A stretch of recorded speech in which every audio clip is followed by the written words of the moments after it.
தேவக்கோட்டையில் நடந்து சென்ற மூதாட்டியை தெருநாய்கள் கடித்து பலத்த காயம், மருத்துவமனையில் அனுமதி. சிவகங்கை மாவட்டம் தேவக்கோட்டை நகர் பகுதியில் தெருநாய்கள் பெருக்கத்தால் பொதுமக்கள் அச்சமடைந்துள்ளனர். நகராட்சியினர் அதனை கண்டு கொள்ளாததால் தெருநாய்கள் ஆங்காங்கே தெருக்களில் சுற்றித் திரிகின்றன.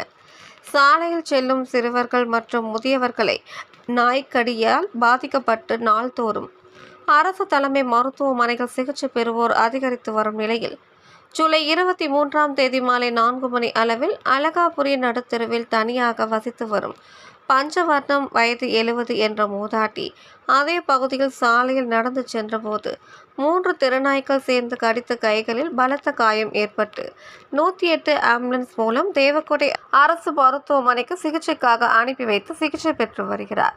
நகரில் உள்ள தெருநாய்களை நகராட்சியினர் கட்டுப்படுத்த வேண்டும் என பொதுமக்கள் கோரிக்கை வைத்துள்ளனர்.